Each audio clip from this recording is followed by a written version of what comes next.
Hey everyone, welcome into the FantasyPros Football Podcast. I'm Bobby Sylvester, joined as always by Mike Tagliere, and today we've got our Week 6 DFS show. Tags, how's it going, man? Oh, it's good, dude. It's as we talk every Thursday, it's always like the best day of the week, right? I mean, it's the primer's up, it's out. I am able to take a breath and just enjoy some just sitting back and doing some researching and just stroll along through the rest of the week. Maybe best work day of the week, but I'm pretty sure the best day of the week is Sunday, right?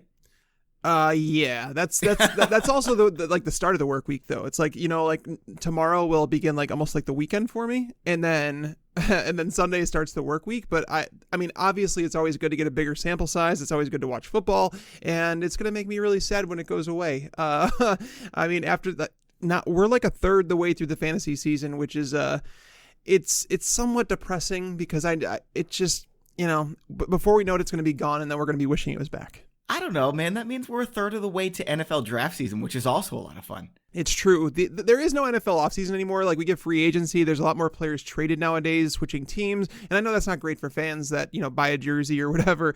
But it's exciting for the teams, in terms of those who cover football in the offseason, like myself. So yes, I do enjoy the offseason, but I do enjoy the fantasy season even more.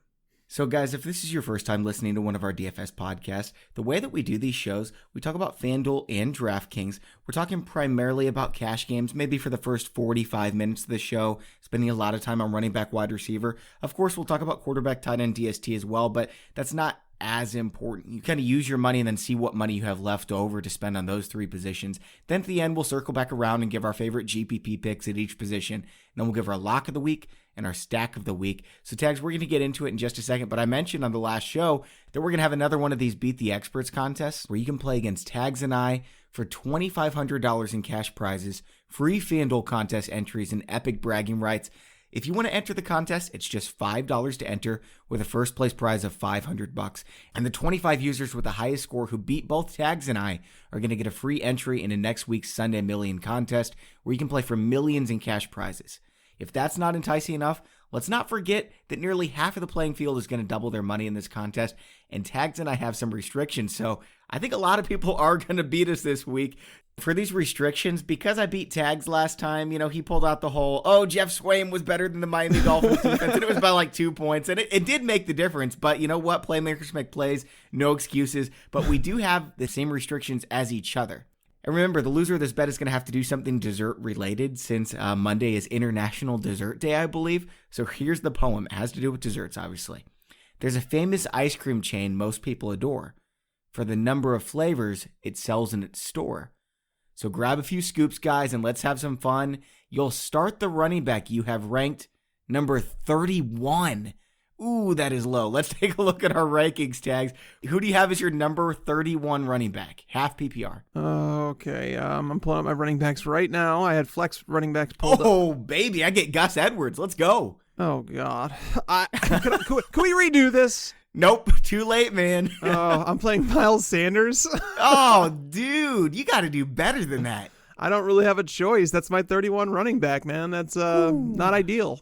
I've got Sanders 39. Why do you have him 31 against Minnesota? Minnesota's going to jump out to a lead. Sanders is the better passing back. Darren Sproles is going to miss this game. So there's some reasons there. I mean, so you've got a chance at 2 or 3 points, man.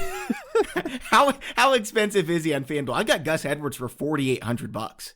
Yeah, so Miles Sanders is $5,700 on FanDuel, and I don't feel terribly about that. Ideally, I wish it was PPR, but Kenyon Drake is right there at $5,600, which would probably be the better play. But I guess I'm not too incredibly mad about Miles Sanders at $5,700, but I'm not excited. I mean, but you have the worst running back, and I'm saving $900. Yeah, that's. Where do you have Gus Edwards ranked? I actually don't have Edwards ahead of him though. I have Gus Edwards at 35. Okay. Next one, Twix Minis are such a great Halloween treat with cookies and chocolate and caramel so sweet. Not quite 50 calories, that's perfectly fine. You'll be starting the whiteout. You've ranked 49. 49? Oh, man, this is going to be like Joe Schmo. Oh, no. Oh, no, it's not. It's Kiki QT for me at Kansas City. I have Robbie Anderson. Oh, I was really close to having Robbie Anderson. I've got him at 47. Oh, man, this is going to be so awesome. That's not so bad, though, because ECR has Robbie Anderson at 40. I don't know why they do. Well, I agree with that, but I would rather have Robbie Anderson than Kiki QT. I mean, I've started my lineup with two players that are sub $5,800 because Robbie Anderson is $5,300 on FanDuel. Yeah, and I've got Kiki QT at $4,900, so I save another $400 against you. Not a bad matchup against Kansas City, though. I'll take that one. Okay, and there's a third one, Tex. We've got 3 roster restrictions. You ready? Oh, great. How many blueberries go in a pie? We're not really sure, but we'll give it a try. 100 sounds right, but maybe it's more. You'll be starting your flex guy ranked 124. This is gonna be bad. This is gonna be like tight end 20. I have Vernon Davis. Okay, so like what, tight end 20? No, he's not tight end 20 for me. I think he's like tight end 16 maybe. Okay, I've got Vernon Davis down at 147. That's not bad, Tags, unless he's out. I'm gonna go ahead and say if Vernon Davis is out, go ahead and put in Jeremy Sprinkle. Okay. Okay, because I don't want you like coming back with excuses. Oh man, I lost because Vernon Davis was out. Go ahead and use Jeremy Sprinkle. No, I'm gonna lose because I have 3 starters in my lineup. I would absolutely not choose. That's why I'm gonna lose. Now, are you ready for my 124? Because you need to sit down if you're not already. You're gonna be very upset. Great. Who do you got? So we know that Todd Gurley is missing practice, even though they played last Thursday, and it's because of a contusion right above his knee, his injured knee. It's a little bit scary. I've got Malcolm Brown 124 right now. So this could be a disaster where he gets like 1 point, or it could be, Malcolm Brown's the starter and he gets 25 points. This is subpar. Too bad, man. Should have done your rankings better. Obviously. Had I known, I would have ranked Amari Cooper down at 120. At 124. Oh, man. Yeah, that would have been awesome. Okay, so and I've got Malcolm Brown at 4,800, by the way. So I'm probably going to be leaving like $1,000 on the table, even if I go with the most expensive options everywhere else, because I've got Gus Edwards, 4,800, Kiki QT, 4,900, Malcolm Brown, 4,800. What do you have, Tags? And you guys get to play against us and make some money because of this. Right. What do you have, Tags? Yeah, I have Miles Sanders at running back. I have Robbie Anderson at wide receiver, and I have Vernon Davis at tight end. This is awesome. That team sucks. It's not good, man. I won't make any excuses. I've already done that. This has not gone off to a great start. Okay, guys, if you want to enter this contest, get in on the fun, go to fanduel.com/tagsandbobby. Once again, that's fanduel.com/tagsandbobby. One word, all lowercase. Good luck. I don't think you're going to need it, though, to beat both of us. All right, man, let's get into it now, and we'll start at the running back position, where we will not be recommending Miles Sanders. Gus Bus is not a horrible play, but he's probably like 10th or 12th best, depending on his salary. Not in cash, though. Right, yeah, you do not want to use him in cash. I'm saying you could use him in GPP. I wouldn't make fun of you, but I wouldn't exactly recommend it. Miles Sanders now. All right, Tags, running back. It's a little bit different on FanDuel and DraftKings, but we've got obviously the same players. I'm looking at the top running backs. Dalvin Cook against Philly. No, thank you. Nick Chubb against Seattle. No, thank you. Alvin Kamara against Jacksonville is not as bad of a matchup as it seems. They haven't been as good against running backs as they were last year. And then Zeke at the New York Jets. Is that your favorite play of the week? Yeah, I mean, if you could fit Zeke into your lineup, he probably would be like in terms of like what I'm like expecting production wise. Yeah, favorite play among the top running backs, most expensive running backs. Correct. Yeah, because Christian McCaffrey's not on the slate. He's playing in London this week, so he's not on the slate, which is, I mean, it's going to shift ownership to Zeke. Zeke should be highly owned, and it's really crazy, Bobby, because I'm seeing Nick Chubb is projected as the second highest owned running back this week, and that's kind of crazy to me. I know Seattle has allowed touchdowns, and they've allowed now. Well, it's $1,200 cheaper than Ezekiel Elliott. Well, yeah, I mean, Seattle has allowed a top 12 running back in each of the last 3 weeks, and I okay, that's fine, I get it, but a lot of it has to do with touchdowns. So it's like you're expecting Nick Chubb. I don't want to rely on someone like that in cash though, because they still have not allowed a running back to top 69 yards on the ground. So yeah, Nick Chubb doesn't make sense to me at the ownership that we have him projected as. Well, these ownership rates change they update throughout the week as consensus projections change. So I would expect Alvin Kamara and Zeke to be number 2 and 3 or 2 and 4. I mean, obviously we'll talk about the number 1 and 3 guys, but I think those are the 2 clear top plays among these expensive running backs. Yeah, if you're paying up, Zeke is probably where I'm going. They're 7.5 point favorites. I know the Jets are at home. I know they're getting Darnold back, but this is all about Dallas getting back to what they do best and running the ball against the Jets. Well, I mean, I think that makes sense, but we haven't exactly seen that. We have seen Alvin Kamara be used every single game. We know he's going to be used regardless of game script. If they're playing from behind, he'll get 9 receptions. If they're playing from ahead, he'll get 17 carries. And even going against Jacksonville at his price, $500 cheaper on DraftKings. On FanDuel, he's $600 cheaper. I think he's the better play than Zeke.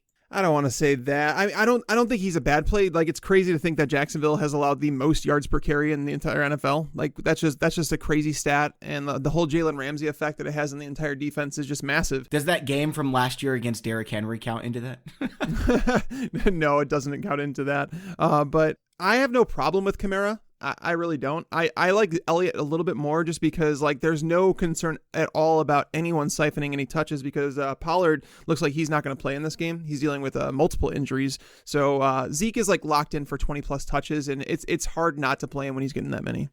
You know, I was going to say that I think Alvin Kamara is the safer play, but I'm looking at their game logs so far. Kamara had a 7 and a 12. Obviously, he had a 37 against Seattle, a 24 against Houston. But Zeke has been really consistent. He's, first week, obviously, he didn't play as much because he was holding out and just came back. But besides that, 20, 16, 17, 17, I think he is safe. And the thing is, if they were the same price, yeah, of course I'd go with Zeke. But because of the price difference, I don't have enough money this week to spend all the way up on Zeke. I mean, I could see getting Kamara and Zeke in your lineup if you're fading wide receivers, but there's not a lot of cheap plays that I love this week. Yeah, that's the thing is, like, I don't know if I'm paying up for Zeke this week either. And, like, I've done it multiple times and it hasn't panned out. Like, I actually, like, would have won a lot more money last week if I had just faded Zeke. But I had him in too many lineups, but I still did really well. This week, I don't think I'm playing him in cash because I want to, like, we're going to get to it, but I want to play an expensive tight end. And if I'm doing that, I just don't think I can pay up for running backs. And there's a couple good values in the slate too, particularly in cash, where you could find running backs getting 20 plus touches at much cheaper, like literally a couple thousand cheaper than Ezekiel Elliott. So while I love his upside, I have him projected as the number 1 running back on the slate. He is expensive. So my 2 cash game running backs right now, at least on FanDuel, are Chris Carson at Cleveland and Mark Ingram at home against Cincinnati. Is that for you too? Carson is definitely one of them. I like Carson an awful lot. He's like my number 1 play in terms of like point per dollar value that you're getting.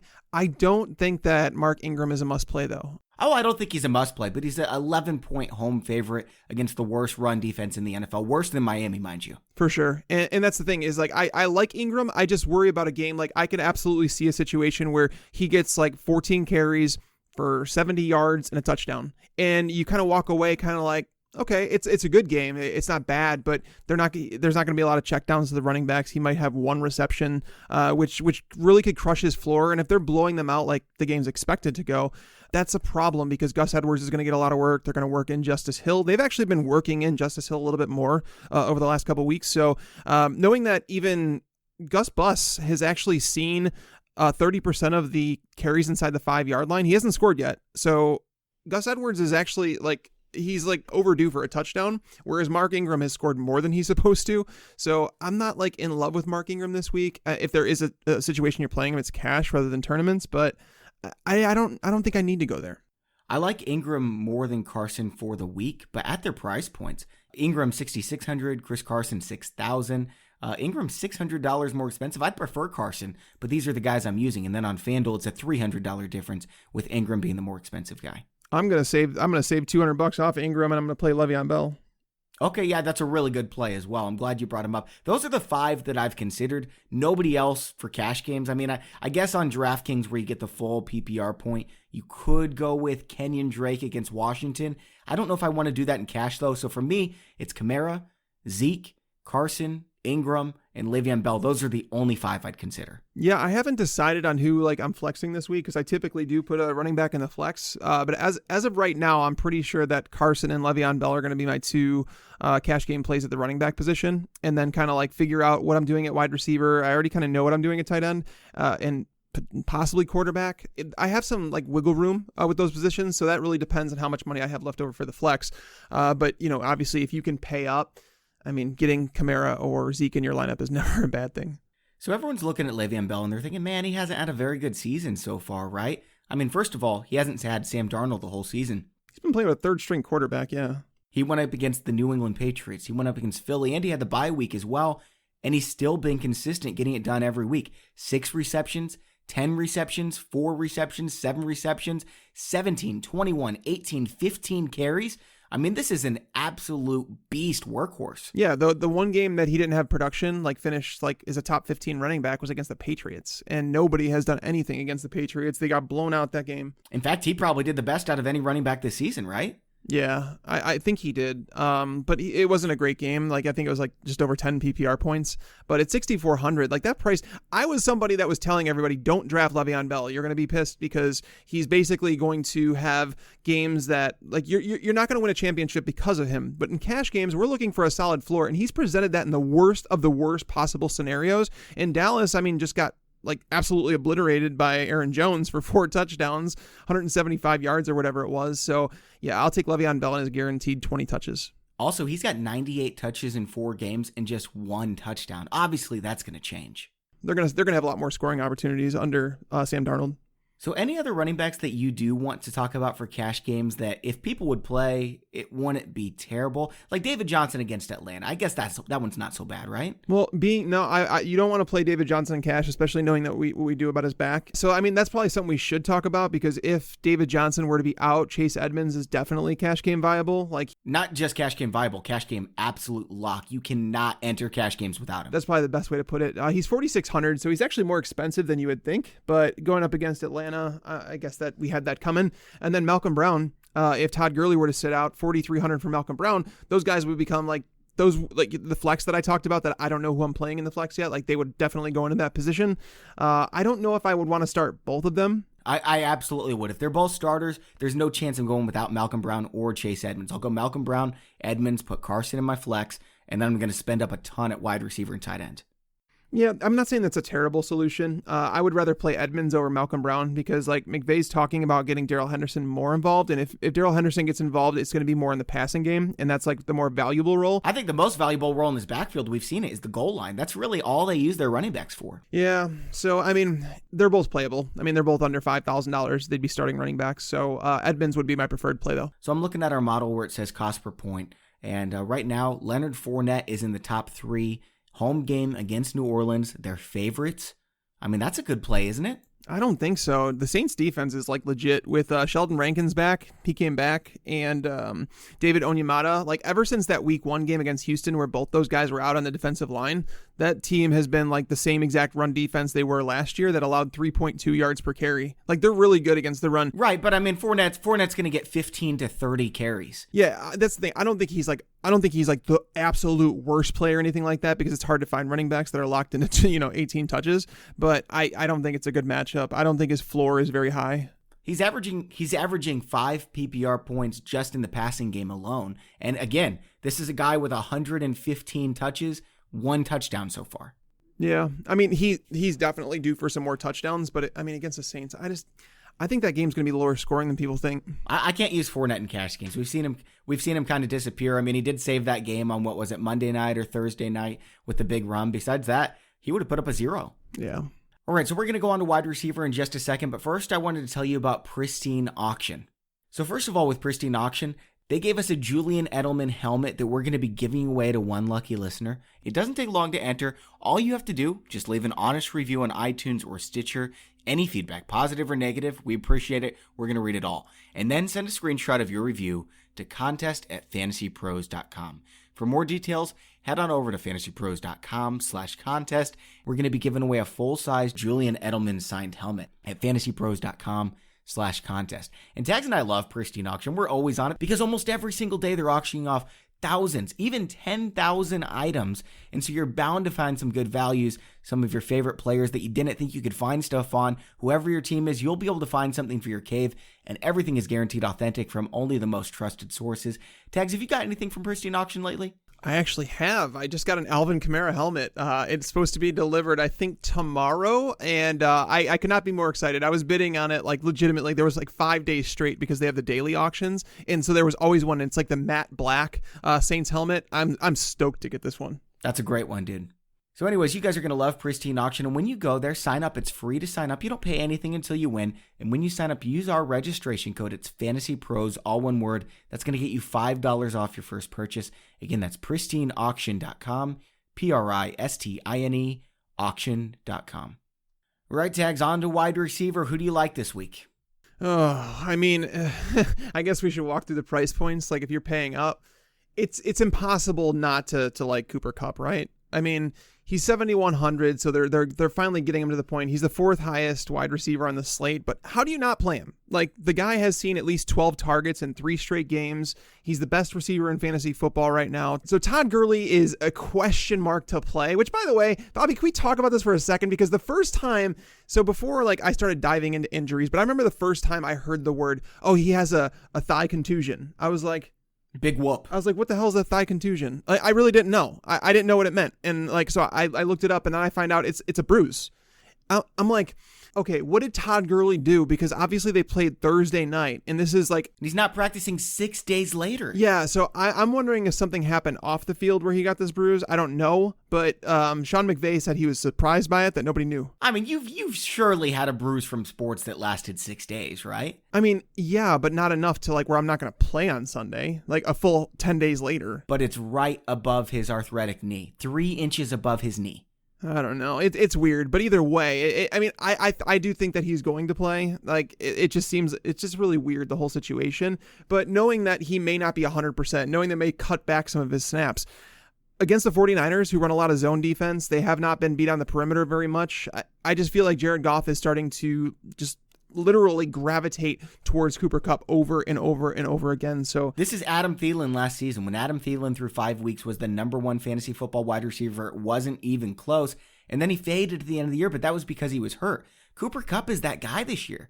And I don't care if he's the 4th most expensive, still good value. Yeah, and Kupp's still getting healthier coming off the ACL. It's like, it's kind of ridiculous what he's doing right now. And like, if you go through and look, like what's happened, Tyler Boyd caught all 10 of his targets against the 49ers for 122 yards. Going back to last year, slot heavy Larry Fitzgerald, 8 catches, 122 yards and a touchdown. Golden Tate, 109 yards, 7 catches. So it's like, there's games that slot receivers have had against them, and knowing Kupp's getting targeted so much, if you're paying up, I think he's probably the safest bet in cash. Is Jalen Ramsey going to play for Jacksonville against Michael Thomas? It seems like Jalen Ramsey's just done with this team. I don't think he wants to play for them, and I think he's injured, man. Yeah, he's injured. But I promise you, if he went to a different team, he would be uninjured. I don't think other teams are trading for him because he's injured. I just pulled it up, actually, because you asked, and I was like, I wonder if there's any news on this.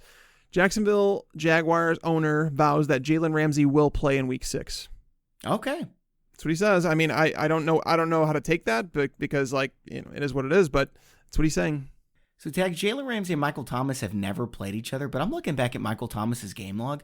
It doesn't matter who he goes up against.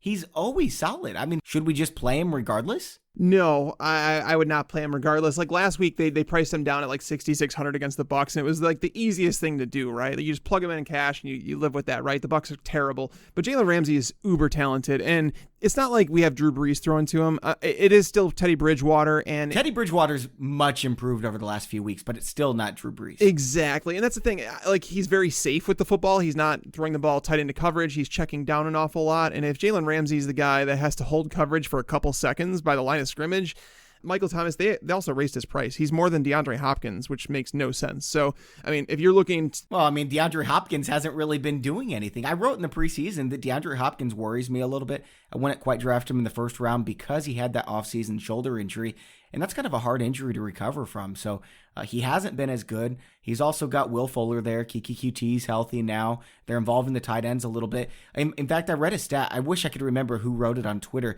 If you combine Jordan Akins and Darren Fells, they would be the tight end 3 in fantasy football right now. What? That just goes to show how much the tight end position sucks. Yeah, you're definitely right. But what I'm saying is, DeAndre Hopkins is not the number 1 alpha dog this year like he was in the past. I love the matchup against Kansas City, but I'd rather play Cooper Kupp. Yeah, no, that's where I'm at in cash for sure. But in tournaments, like Hopkins is a phenomenal play. Like Hopkins, you're right though about it. Like he hasn't seen more than 8 targets since back in week 1. That's something that like rarely ever happened with Deshaun Watson. So Hopkins is a phenomenal play in tournaments. Like if you wanted to play him cash, I wouldn't think you're crazy. But yeah, Cooper Kupp's he has to be the play if you're paying up, right? And I think we need to talk about Julio Jones too, because I think he's going to be the most owned expensive wide receiver. I mean, obviously a lot of people are going to be playing Larry Fitzgerald on FanDuel because of his price, Tyler Lockett against Cleveland because of his price. But of the most expensive guys, Julio Jones going up against Arizona. Everyone's looking at this and saying, this is a really good matchup. But Julio Jones in cash games, I can't ever do it. Ever. No matter the matchup. I don't dislike the matchup against Arizona, but there's so many options. The reason I won't play him in cash is because he is priced up. He's the top receiver. He's $8,000.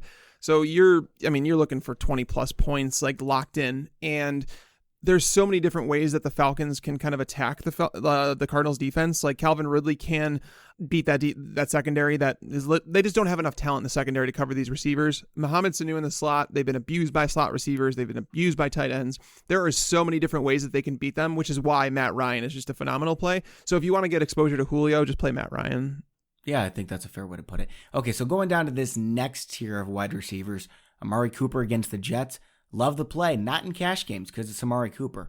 Odell Beckham, I don't think anyone's going there. Adam Thielen against Philly, that's an interesting one. And then Tyler Lockett, again, I don't want to use him in cash games. I'm not opposed to Amari in cash if you wanted to. He's been so efficient. He's seen at least 7 targets in 4 or 5 games this year. I mean, so has Dede Westbrook, though. Like, that's not saying a ton. Yeah, I mean, well, Amari's obviously more efficient with those targets. Well, yeah. And I mean, the Jets secondary is not very good. Tremaine Johnson came back in the lineup last week. He's still not very good. Darrell Roberts is the other cornerback that Amari will see. So they're not very good cornerbacks. So I don't have any issues with Amari. He's been one of the more consistent wide receivers in football. I guess he's priced a lot more reasonably on DraftKings. $7,000, 5th most expensive wide receiver. On FanDuel, he's $8,100, man. That's it. That is expensive. Like you're paying for. He's $300 more expensive than Cooper Kupp. Yeah, no, you play Cooper Kupp for sure. But yeah, I don't think Amari's a bad play. So it's really tough. This is like the dead range for me. I like Tyler Boyd a lot. It's just, can I pay $6,300 for him? They always price him in this range where it's like Tyler Boyd, I like him. Like I liked him a lot last week, and I just couldn't play him just because he just like falls in this range where it's like you're not paying up, but you're not saving, like, getting a whole lot of value. So it's really tough. How do you feel about Tyler Boyd? He's going up against Baltimore. I mean, they're projected for 18 points by Vegas. That's not doing it for me. I mean, I can save $800 and go get Larry Fitzgerald, who's basically the same player in a better matchup. Yeah, I mean, that's probably where I would lean as well. I will say this, though. The Ravens have been like destroyed by slot receivers. The last 4 opponents they've had, Juju Smith-Schuster, 75 yards and a touchdown. Landry, 167 yards. Mecole Hardman, 97 yards and a touchdown. Larry Fitzgerald, 104 yards. And Christian Kirk, by the way, in that same game had 114 yards. So, like, they're struggling in that secondary. And, like, Tyler Boyd against the Ravens last year, which, by the way, they were a much better defense last year. In 2 games, he totaled 10 receptions for 162 yards and a touchdown. So I do think that he's viable. He's someone that like I would consider in cash for sure, but Larry Fitzgerald is right there at basically the same price point. So if you're going to choose, like either of those guys are pretty good plays. What do you think about Tyler Lockett at Cleveland? I think a lot of people are going to be on him this week, at least on FanDuel, just because of the price. $6,300, 22nd most expensive wide receiver.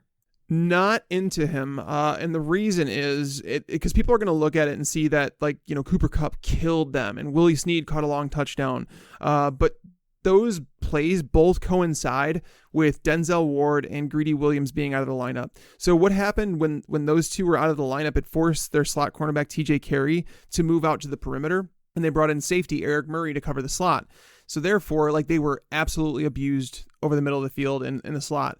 And it's the reason that people like wanted to look for the slot receiver against the 49ers last year. Unfortunately, they just didn't throw the ball a whole lot. So Lockett was someone that I liked if Greedy and Denzel Ward were out. But it seems like they're on track to play in this week, which means Carey would come back. Carey is a much better corner. He's not a shutdown guy or anything, but Lockett, he's seen 4 or less targets in 3 of 5 games this year. I can't play him in cash. If you want to play him in tournaments, that's fine. 2 targets against Cincinnati, 4 against Arizona, 4 against the Rams, and the 2 worst teams in the NFL against slot receivers, Pittsburgh and New Orleans. We knew he was going to dominate against them, and that's what he did. But he's not getting that matchup this week. Yeah, the fact that he didn't against Arizona, like, that was like the spot that he should have absolutely crushed, but he didn't because they just didn't throw the ball a whole lot. So yeah, Lockett is someone that I don't think I'll ever play him in cash. Tags, a lot of other people are going to be on DJ Chark because he's going up against the Saints, but Marshawn Lattimore, has really picked it up the last 2 weeks. Shut down Amari Cooper, shut down Mike Evans. This week he gets DJ Chark. I can't do it. No, I can't do it either. I mean, I'd rather play Michael Gallup at 5,600. He's like the same price. Michael Gallup is such a good play. Yes, let's talk about him. Yeah, Gallup is like undervalued. Like in terms of like in the games that he's played, he is a top 8 fantasy wide receiver. Amari's been like number 4 or number 3 in those games, and Gallup has been number 7. And he has like the best matchup of the week. He does. Well, that's what I'm saying. The concern is the same thing I have with Amari, though. It's like that they don't throw the ball a whole lot. They go back to the run-heavy game plan. They're still going to have to throw the ball a little bit. We're hoping that the Jets can at least put points on the board against the Dallas defense. So, I mean, Gallup has been really friggin' good. Like 7 targets, 8 targets, 14 targets in the 3 games he's played, and he's been super efficient with them. So him and Amari, like in terms of air yards and like target share, they're almost identical in the 2 games that those guys are on the field, and Gallup is cheaper and not viewed as the number 1 option by opponents. So who else do you like, Tags, at the wide receiver position? I mean, I like Dede Westbrook. I wish that they had priced him down a little bit more. He's 5,100, which is, it's not a bad price. Like the same reason that we don't like DJ Chark is the reason that I do like Dede Westbrook at 51, but he's 51, so it's not really cheap. Cortland Sutton at 5K is not bad. He's another guy. At least I think he's seen at least it's either 7 or 8 targets in every single game. So like that's what you're chasing in cash games. You're just looking for a guy with a high floor. You don't necessarily need a massive ceiling because Tennessee hasn't allowed some massive like receiver games, but Dede Westbrook should be targeted heavily in that matchup. He's got 19, 8, 14, 24, 19 fantasy points in 5 weeks. I don't love the matchup against Tennessee, but Sutton's not a bad play. I don't have him in my cash game player pool per se. He's the number 1 receiver on the Broncos right now. Like Emmanuel Sanders is seeing a volatile target share, whereas Sutton's been the constant for Joe Flacco. So I don't think they're going to be able to run the ball in Tennessee, which is the reason I like Sutton a little bit. But I would actually prefer to go down from that tier and go into like Mohamed Sanu at 4,500 is a good play. Arizona, again, it's just that middle of the field, they're so bad. They even cut one of their starting safeties 2 weeks ago. So it's like they're just like in a bad way right now. Patrick Peterson's still not back with the team. Him, and then like at 4,500, and then if you go down to 4,100, Preston Williams. These are DraftKings salaries that Tags is reading, by the way. Yeah, Preston Williams at 4,100. I mean, it's a good price on DraftKings. He's 5,600 on FanDuel. So I like Williams this week. I don't like him on FanDuel. Yeah, definitely too much on FanDuel to like him like confidently, but like at 4,100, like we were playing Auden Tate at 3,500 last week. Why wouldn't we play Preston Williams, a guy that's got 19 targets over the 2 starts that Josh Rosen's had? And he's really freaking good. Yeah, he is. He's a solid player, and like he's someone that hasn't like been super efficient over the last 2 weeks, but you know the touchdowns will come, the receptions will come. So with 19 targets, yeah, that's what you want to look for. So Tags, I love Michael Gallup. I already talked about that. I like Larry Fitzgerald because of his price. My number 1 wide receiver this week, though, is Terry McLaurin at Miami. Yeah, that was weird. One of the things is like with FantasyPros, when you publish your rankings and things like that, like it'll tell you like you're higher or lower than this player, and just to make sure you're not making like a grave mistake. Yeah, to like, are you sure you want to do this? And I have McLaurin as like my number 16 wide receiver this week, and like the consensus is outside the top 20, and it's like I'm like, why don't people like him more? Like, don't get it. I mean, I guess maybe they're worried about Xavier Howard, but I mean Terry McLaurin, he does work no matter what. Yeah, my only concern with him is the new offense. Like, I don't know what they're doing to the offense. I don't know if they could completely change it in 1 week. But obviously, Bill Callahan taking over as the interim head coach, that can change things. And they do want to run the ball more. That's fine. Run the ball. Like, you should be running the ball. But when the targets come out, they're going to be coming from Keenum, the guy who actually supported Terry McLaurin for the first 3 weeks of the season. So I'm not really worried about Xavier Howard. He's been terrible in coverage. So it's more about like the amount of pass attempts. But McLaurin, I don't have an issue with him at all. Like, I really don't. Like, unfortunately, his price is like 6K. So he's up there with like Fitzgerald and Boyd. So I'm not going to play him over those guys because I just think those guys are safer. But McLaurin's a good play. All right, guys, we're going to close out wide receivers, then go to tight ends here in just a moment. But first, I wanted to tell you about something Hooters has going on. Monday Night Moneyball.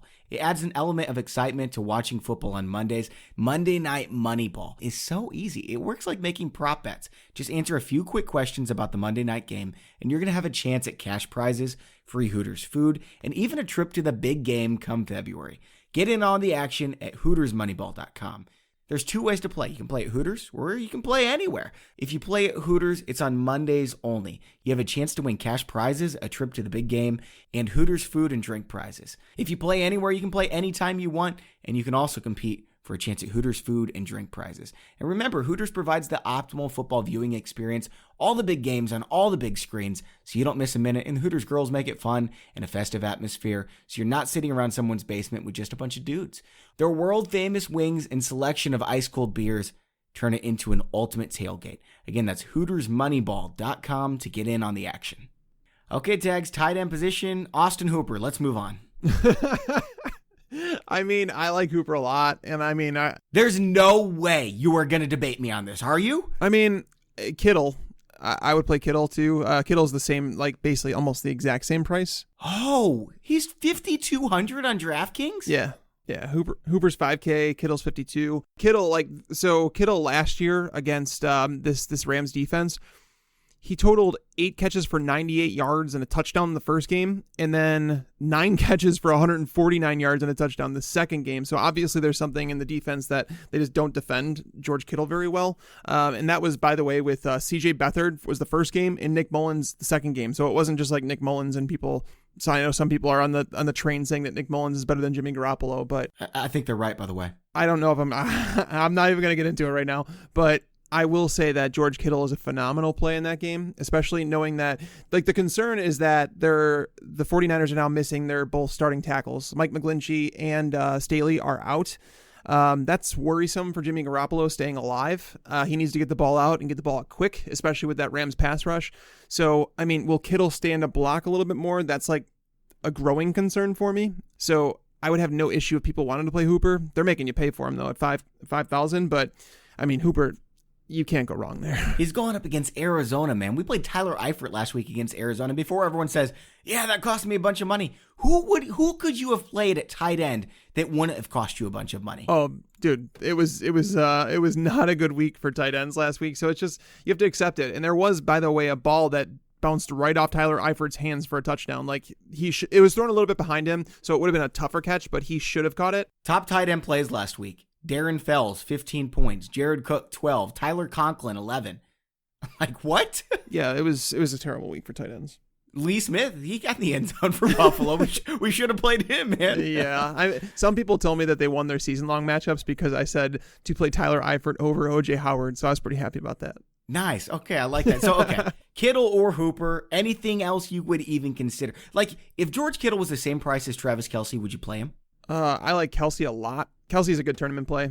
You have to pay up for him though at $7K, so I'm not paying for him. Okay, let's go quarterback then. Who are you using in cash games? I would say stay away from Patrick Mahomes with the ankle. Yeah, I'm staying away from that game actually. Like I'm not like last week I was telling people like attack that Texans game, the Texans Falcons.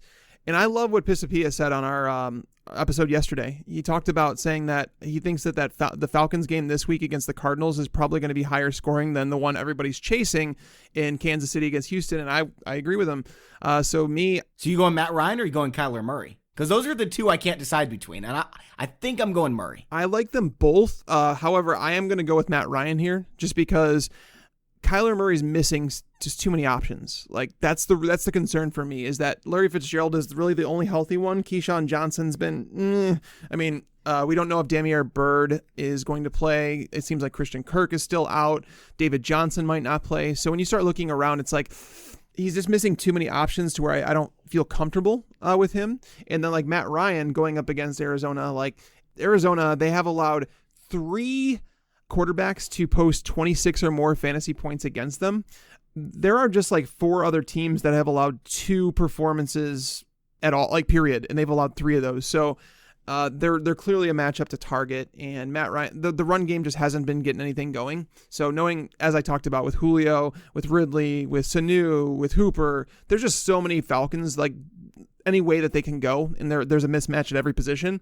So just play the guy that's distributing the ball, Matt Ryan. So I was watching the tape on Monday, and the first 4 weeks, Kyler Murray was not looking for the run. If it came to him, yeah, he was going to take it, kind of like Aaron Rodgers. But he wasn't the same player that he was in college because they were asking him to play more conservative because of the defenses that they were against. I mean, you look at his schedule to open the season.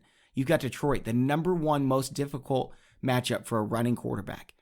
Second week, Baltimore, the second most difficult. Carolina, the fourth most difficult. Seattle, also top quartile. And then they get to Cincinnati. And he can finally run the ball like Kyler Murray runs the ball. He was looking for the run. If his first read wasn't there, he was tucking it and running every time. He had 10 carries for 93 yards. I think this is the Kyler Murray we're going to see moving forward. Week 6 against Atlanta, I think he gets 2 free passing touchdowns worth of fantasy points on the ground. Oh, it's definitely possible. It's definitely possible. So, I mean, I do like Kyler. I think he's a better tournament play, though, for me. All right, any other quarterbacks that you like in cash games? A lot of people are going to be on Watson. I think Mahomes will probably be the third or fourth most owned. Gardner Minshew and Kirk Cousins are going to get some ownership. You like either of them if you're spending down? Definitely not Cousins. Minshew is like I thought about. Like he's not a bad cash option. But the other one that I would definitely think about is Lamar Jackson. Oh, sure, against Cincinnati. Yeah, he's really expensive. You'd rather use him over Watson? Yes, I have him ranked over Watson this week, and I mean he's $200 more expensive. But I talked about it last week. Going into Kansas City has been different for a lot of quarterbacks, and we saw that with Jacoby Brissett. The reason that Watson should get a bump though is like this is something I'll be paying attention to tomorrow and like updating the primer on Saturday morning. Is that the Chiefs are dealing with a lot of injuries. Like it seems like they may be down 2 starting defensive linemen. They may be down 2 starting linebackers. Like that's a definite problem. So I'll be looking at that, and I might change some things around. But as of now, I just think Lamar Jackson is one of the safest plays in cash if you have the funds to get up to him. Well, here's my problem with Lamar Jackson. The last time they played in a blowout, and it's going to be a blowout against Cincinnati. Let's not joke around. Lamar Jackson had 3 rushes for 6 yards. The only reason he was fantasy relevant is because he threw 5 touchdowns and 20 passes. Right. Well, I mean, if he doesn't, that's the thing. If he's not throwing those touchdowns, that means he is going to run for more. Sure. Yeah, that's a good way to put it. I mean, his low this season is 14 fantasy points. It was last week against Pittsburgh, but he had 4 really good matchups: Miami, Arizona, Kansas City, and a horribly banged up Cleveland Browns defense. But he gets Cincinnati this week, so it's the same thing. He's probably going to put up 20 plus. That's kind of how I feel, and that's. I mean, I don't think I'm spending up like you're paying up for that at 6,900. So I'm probably not going to get there with him just because of those concerns you talked about. But I do think he's a good play. All right, Tags. Let's go to DST and then we'll circle back around and give a couple GPP picks. Who do you like at DST this week? I mean, it's the Jags. You play the Jags and you log off. I mean, on DraftKings, yeah, their price is absolutely incredible. Our model is shouting from the rooftops. You have to use the Jags. Yeah, $2,200. Ridiculous. Against Teddy Bridgewater. That's at home. They're home favorites against Teddy Bridgewater for 2,200. And it's weird because DraftKings has always bottomed out at 2,000. Like you never got a defense for cheaper than that.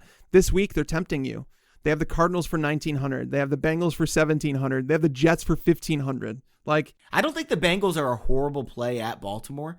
You know, obviously they're going to give up 20, 30 points, but they could get a couple of interceptions against Lamar Jackson. He's vulnerable to that. Is it? I wouldn't even think twice, though. On DraftKings, it's the Jags. Well, so if here's a question for you. This might be a better tournament question, but it could be cash related too.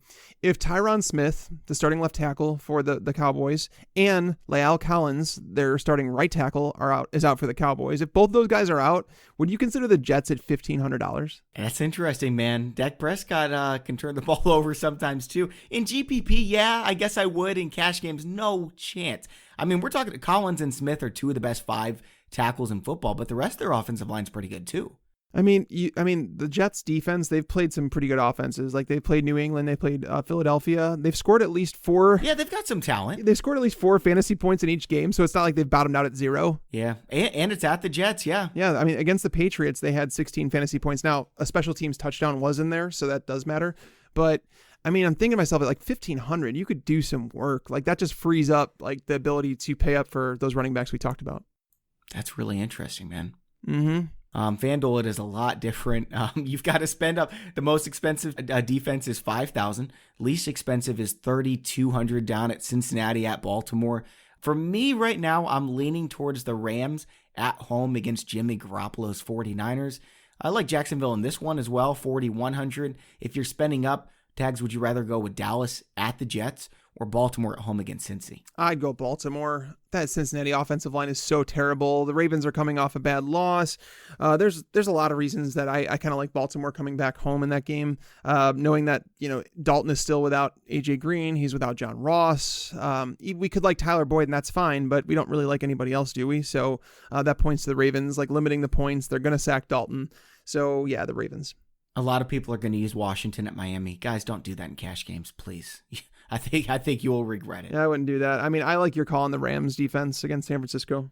All right, Tags, let's go GPP. Give me one DST that you like. I mean, I'm just gonna stick with the. I think the Jets are a good call, but I'll go with the Texans 2100. Again, if Patrick Mahomes might be without his starting left guard and left tackle in this game, and we know that J.J. Watt will feast on that, and so you're looking for some sacks and you're looking for a potential turnover. If Mahomes is not right, is he going to play conservative, or is he still going to try to do too much and he just won't be able to? That's the question, right? Is that he might try and do too much and they might make him pay for it. So I mean, they're going to be 0% owned. Nobody is going to draft them. So it's like in a tournament, in defense, you kind of take that shot. I'm going Minnesota Vikings at home against Carson Wentz. Nice. I like it. All right, tight end. Again, I'm going to say this every single week until it changes. Don't get cute. Use the best options for GPP and cash. It's Austin Hooper. I like George Kittle too. That's a good call. Yeah, I like Kelsey. Kelsey, you're paying up for him, and knowing that he hasn't done like a whole lot. He's someone at 7K. No, not many people are going to play him. He'll probably have lower ownership than he typically does, and that should give you a break in tournaments. What about maybe Gerald Everett? Because there's a lot of people who are thinking he might have just replaced the Robert Woods role. San Francisco's been good against tight ends, so this is just not a week that I mean, if it was a good matchup, I would be willing to ride that out in a tournament. And it's not to say that he still can't do something, but I'm not attacking San Francisco like aggressively right now. They're designing more plays for Everett than anybody else. I'm not joking, more than Cooper Kupp. But this matchup, I don't want to do it. Jordan Akins, if you want to spend some money, could get in the end zone twice, just because, Kansas City's horrible against tight ends, and Deshaun Watson's been targeting his tight ends a lot this year. Besides that, it's pretty ugly. So, Tags, let's go to the wide receiver position for GPP. Who do you like? There's quite a few I like at wide receiver. Like, this is more of a tournament week for me, I think. I already talked about Dede Westbrook. I like him. I love Stephon Diggs in tournaments. Love him. This is a matchup that is like made for him. And I know that Thielen, it's like the whole narrative that the squeaky wheel gets the grease, but they have to make Diggs happy at some point. This is a matchup to do it. If Cousins needs to get the ball out quick, Diggs has been the receiver that he goes to. And I think that's why we saw Diggs have the biggest game of the year against the Bears. He could beat these Philly cornerbacks, their backup corners. He's priced down. Nobody wants to own him. People are dropping him in season-long leagues, which is just crazy to me. So I like Diggs a lot. Odell Beckham, you're never going to find him with less ownership than you will this week. That's a good call, and he could absolutely go off. We've seen that in all kinds of matchups with Odell Beckham throughout his career. Yeah, and I mean, we talked about Terry McLaurin earlier. I think that he's a good tournament play because I don't think anybody's going to, like the price range he's at 6K, I don't think people are playing him. Devontae Parker's one I like a lot. We've seen Kiki QT go absolutely off. Could happen against Kansas City. And then I've got a really deep name. He's going to be 0.1% owned, and I'm going to be that guy. Olabisi Johnson, he's the third wide receiver from Minnesota. He's been playing more and more snaps every week, and I love the matchup against Philly. I could absolutely see him returning value this week in GPP. Wow, that is bold, my friend. I'll go less bold and close it out with Tyreek Hill. If Tyreek Hill plays, like maybe some people are sleeping on him. Maybe a lot of casual players don't realize that he's going to play or whatever. But because Tyreek Hill, like, whenever he's in the lineup, he's tournament viable. Like, you don't ever forget about him in tournaments. So if he's playing, absolutely get him in some tournament lineups. I think Brandon Cooks is kind of the same way because he's one of these volatile players who has big games and then he kind of disappears and everyone's like, Brandon Cooks. But then he has that huge game. So that's possible. I want to say this about the Kansas City Chiefs passing offense. Everyone's like, we got the blueprint on Patrick Mahomes. Just play man-to-man defense against him. You can't do that when Tyreek Hill's back. No, you can't. Good luck. Good luck stopping Tyreek Hill if you want to do that. I hope NFL teams try it. I would love to see that. No, you have to bracket him, and the only way that's going to work is then you're going to allow Travis Kelce to kind of go off. Travis Kelce's going to be wide open over the middle of the field, yeah. Yeah, people just forget about Travis Kelce, and it's like, oh, that guy's pretty big. But yeah, that's why it's like Tyreek Hill, I know, again, this might be a week that people are sleeping on him. It's like, let's give him a week to come back into the offense. If he's back, he's fine, and I play him. What about Demarcus Robinson? Everyone is super soured on him right now. But Sammy Watkins is banged up. He's going to be playing. Yeah, he's going to be playing no matter what, I think, because I don't think Watkins plays this week. And people are going to be looking to Mecole Hardman, but if Tyreek Hill comes back, that's kind of the role that Hardman was kind of contributing to. So, yeah, Demarcus Robinson, anytime that you have a receiver attached to Patrick Mahomes, he could be tournament viable, but he's just not one of my favorite plays this week. All right, Tags, running back position, GPP, who are you fond of? Damian Williams. Again, if Mahomes is like dealing with that pressure with that offensive line, Damian Williams is the one that's being used in the passing game the most of those running backs. His price is decent at $5,700. Darrell Williams was basically left off the field. LaShawn McCoy had 2 touches. So I'm going to go Damian Williams, knowing that Mahomes might be limited in his mobility, might need to dump it off a little bit more, might need to run some screens in order to limit the pass rush and what the Houston can bring. So yeah, Damian Williams. I think Kenyon Drake's a really good one. I brought it up earlier. Matt Breida, you could use Tevin Coleman. Not both of them, obviously, but use one or the other. And then Todd Gurley, even against San Francisco. I know it's the worst matchup, but there's a chance he falls into the end zone 3 times like we saw with Aaron Jones last week. Yeah, Gurley is someone I'll stay away from. I think that even if he plays, they're going to limit his snaps. But I do like to call on Drake. Drake is a guy that, ever since those limited touches in week 1 against Baltimore, he has totaled, it was 11 touches, then 15, and then I think 12 or 13 in week 4 before their bye. Coming back against Washington, yeah, Drake is one of those guys, and he's super cheap too. Now, on FanDuel, Adrian Peterson is someone that I think people should consider, right? I guess, but what is his upside really? 120 yards and 2 scores? That would be a good game, yeah. Yeah, I guess that would be a good game. Everyone's looking at his game log. 12 carries is the most he's had, 37 yards. But against Miami, yeah, that could happen. Well, one of the first things that Bill Callahan said when he legitimately took over, he said we need to. This was so stupid. He's we need to run the ball more. He's basically saying that we didn't run the ball enough, and So many people are going to go and say, you can't run the ball when you fall behind so much, blah, blah. They were not falling behind that fast. They just abandoned the run. So it was an actual issue. Well, no, you're leaving out most of his quote. He said, if you run the ball, you win more. Well, you win more, so you're taking the lead, so you run the ball. How can somebody in his position miss that? It is the easiest thing in the world. I could teach a first grader that and they would understand it. Give me a break, dude. This is one of the worst things in out there. There's still very highly influential people talking about this, saying this team is so and so. When Ezekiel Elliott runs the ball 25 times a game, they're this and oh. And I'm like, how dumb do you have to be to say something like that? Do you guys not understand the reason that he got 25 carries is because the team was ahead and they were able to run the ball? You can't, if you fall behind by 2 touchdowns, you're not going to get 25 carries in a game. It's just not going to happen. Oh, it makes me so mad, Tags. I can't. It's the most basic concept, and it's it's not analytics. That's not analytics. That is common sense, guys. All right, Tags, let's go quarterback for GPP now. Now, I don't love this play on FanDuel because he's not as cheap, but on DraftKings, Josh Rosen against Washington. $4,500. I don't have an issue with it. I really don't. If you're feeling you're just you know what, I'm gonna grow a pair this week and I'm just gonna do it. There's a chance he gets 5x, man. 5x. There definitely is a chance. There's a chance that you could see him throw for 250 yards and 3 touchdowns. That's a realistic outcome for Josh Rosen this week. I would say so against Washington. And yeah, that's 22 points. That's 5x. Mm-hmm. Anybody else you like at GPP for quarterback? I don't really. We talked about the guys. Mayfield is going to be 0 to 1% owned. Sure, yeah. That's what you're looking for. We've seen Mayfield throw for 350 yards and 4 touchdowns before.